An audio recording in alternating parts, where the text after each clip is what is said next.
রূপালী পর্দায় তার আগমন ছিল ধূমকেতুর মতো। মাত্র 4 বছরে 27টি ছবি, যার অধিকাংশই ছিল বক্স অফিসে সুপারহিট। আর তাতেই বাংলাদেশের চলচ্চিত্রের ইতিহাসের এক নতুন অধ্যায় লেখা হয়ে গেল। তিনি শাহরিয়ার চৌধুরী ইমন, যিনি পরবর্তীতে আমাদের কাছে প্রিয় চিত্রনায়ক সালমান শাহ হিসেবে পরিচিত পেয়েছেন। 90 দশকের তরুণ সমাজের ফ্যাশন আইকন ছিলেন তিনি, ছিলেন স্বপ্নের নায়ক। কিন্তু হঠাৎই 1996 সালের 6 সেপ্টেম্বর মাত্র 25 বছর বয়সে দুনিয়া থেকে চিরবিদায় নিতে হয় তাকে।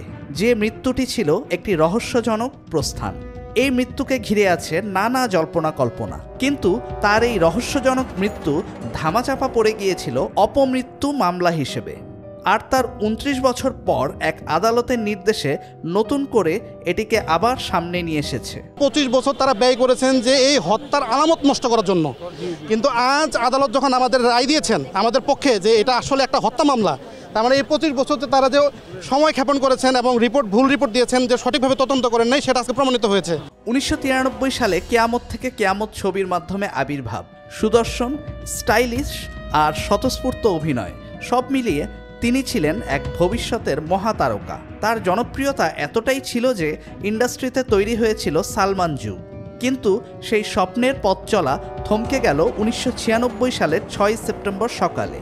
স্কাটনের ফ্ল্যাটে পাওয়া গেল তার নিথর মৃতদেহ। সেদিন সালমান শাহর মরদেহ ঝুলন্ত অবস্থায় উদ্ধার হয় বলে জানায় পুলিশ। প্রাথমিকভাবে এটি আত্মহত্যা হিসেবে রিপোর্ট করা হয়। পুলিশের পক্ষ হতে প্রাথমিক বক্তব্য আসে এটি আত্মহত্যা, কিন্তু সালমান শাহর পরিবারের কাছে এই আত্মহত্যার তত্ত্ব কখনোই গ্রহণযোগ্য ছিল না। বিশেষ করে তার মা নীলা চৌধুরী এই রিপোর্ট মানতে নারাজ ছিলেন। তিনি প্রথম থেকেই দাবি করে আসছেন তার ছেলে আত্মহত্যা করেনি, বরং তাকে হত্যা করা হয়েছে। সালমান শাহের বাবা কমরউদ্দিন আহমেদ চৌধুরীও এটিকে পরিকল্পিত হত্যাকাণ্ড বলে দাবি করেছেন। সেই সূত্র ধরেই প্রথমে অপমৃত্যুর মামলা, তারপর সেই মামলাকে হত্যা মামলায় রূপান্তরের আবেদন। শুরু হলো এক দীর্ঘ বিচারহীনতার করুণ সংগ্রাম। বছর গড়িয়েছে, তদন্ত হয়েছে একের পর এক। থানা, পুলিশ, সিআইডি, এমনকি FBI পর্যন্ত জড়িত হয়েছিল তদন্তে। তবুও নিশ্চিতভাবে কেউ বলতে পারেনি আসলে কি ঘটেছিল সেই সকালে। পুলিশের অপরাধ ও তদন্ত বিভাগ, সিআইডি থেকে শুরু করে বিচার বিভাগীয় তদন্ত এবং সর্বশেষ পুলিশ ব্যুরো অফ ইনভেস্টিগেশন তথা PBI একাধিক সংস্থা তদন্ত করেছে। আর প্রতিবারই তাদের চূড়ান্ত প্রতিবেদনে সালমান শাহের মৃত্যুকে আত্মহত্যা বলে উল্লেখ করা হয়েছে। কিন্তু প্রতিবারই তার বাবা এবং পরবর্তীতে মা নীলা চৌধুরী সেই প্রতিবেদন প্রত্যাখ্যান করে আদালতের নারাজি বা প্রতিবেদনের বিরুদ্ধে আপত্তি জানিয়েছেন। 1997 সালের 3রা নভেম্বর আদালতে চূড়ান্ত প্রতিবেদন দেয় সিআইডি। এ প্রতিবেদনে সালমান শাহের মৃত্যুকে আত্মহত্যা বলে উল্লেখ করা হয়। সিআইডির প্রতিবেদনের বিরুদ্ধে সালমান শাহের বাবা ঢাকা মহানগর দায়রা জজ আদালতে রিভিশন আবেদন করেন। 2003 সালের 19 মে মামলাটি বিচার বিভাগীয় তদন্তে পাঠানো হয়। এ আদেশের প্রায় 12 বছর পর অর্থাৎ 2014 সালের 3রা আগস্ট বিচার বিভাগীয় তদন্ত প্রতিবেদন দাখিল করা হয়। এতেও সালমান শাহের মৃত্যুকে অপমৃত্যু হিসেবে উল্লেখ করা হয়েছে। 2015 সালের 19 এপ্রিল ঢাকা মহানগর দায়রা জজ আদালতে আবার রিভিশন আবেদন করেন সালমানের মা নীলা চৌধুরী। 2016 সালের 21 আগস্ট আদালত PBIকে তদন্তের নির্দেশ দেন। পরবর্তীতে 2016 সালে সিআইডি একই সিদ্ধান্ত দেয়, এটি আত্মহত্যাই। কিন্তু সালমান শাহর মা হাল ছাড়েননি।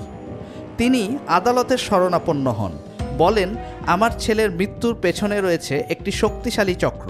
এই অভিযোগে নাম উঠে আসে কয়েকজনের। অভিনেতার স্ত্রী সামিরা হক, তার পরিবারের সদস্য এবং কয়েকজন বিনোদন জগতের সংশ্লিষ্ট বিখ্যাত ব্যক্তিবর্গ। মা নীলা চৌধুরীর পক্ষে দায়ের করা রিভিশন আবেদন মঞ্জুর করে ঢাকার একটি আদালত। আদালতের নির্দেশ সালমান শাহের অপমৃত্যুর মামলাটিকে হত্যা মামলা হিসেবে এজাহার গ্রহণ করতে হবে এবং রমনা থানাকে এর তদন্তভার নিতে হবে। আদালতের এই নির্দেশের পর সালমান শাহের মামা আলমগীর কুমকুম বাদী হয়ে এই হত্যা মামলাটি দায়ের করেন। মাননীয় আদালতের এই সিদ্ধান্ত এটার প্রাপ্য সমগ্র দেশবাসী এবং সালমান শাহ ভক্তদের। আমার বিজ্ঞ আইনজীবী যারা আছেন ওনারা বলবেন, আমার ক্ষান্ত দেন, সবার সালাম, সবার প্রচেষ্টায় আজকে আল্লাহ তাআলা এটা কবুল করছেন, বুঝছেন? ইনশাল্লাহ ইনশাল্লাহ ইনশাল্লাহ আমরা প্রমাণ করে ছাড়বো যে এটা হত্যা না আত্মহত্যা। রায়ের জন্য আমরা সন্তুষ্ট, মহান আল্লাহ তাআলার কাছে আমরা কৃতজ্ঞতা প্রকাশ করছি। আমাদের সবার আল্লাহ হায়াতে তৈয়বা দান করুন। আসামির তালিকায় রয়েছেন অভিনেতার স্ত্রী সামিরা হক সহ মোট 11 জন। এর মধ্যে ব্যবসায়ী আজিজ মোহাম্মদ ভাই, লতিফা হক লুসি, চলচ্চিত্রের খলনায়ক ডন সহ আরও অনেকের নাম উঠে এসেছে। পরিবার ও ভক্তদের দাবি, এবার যেন এই রহস্যের জট খোলে। 29 বছর ধরে ঝুলে থাকা এই মামলাটি এখন নতুন দিকে মোড় নিল। আদালতের নির্দেশে হত্যা মামলা হিসেবে দায়ের হওয়া এই ঘটনা এখন নতুন করে তদন্ত হবে। বাংলাদেশের চলচ্চিত্রের ইতিহাসে সবচেয়ে বড় রহস্যগুলোর মধ্যে একটি এই সালমান শাহের মৃত্যু। এটি আত্মহত্যা নাকি হত্যা? এই প্রশ্নের উত্তর হয়তো আর কিছুদিনের মধ্যেই জানা যাবে। তার ভক্ত, তার পরিবার এবং পুরো দেশ সবাই তাকিয়ে আছে এই বিচারের দিকে।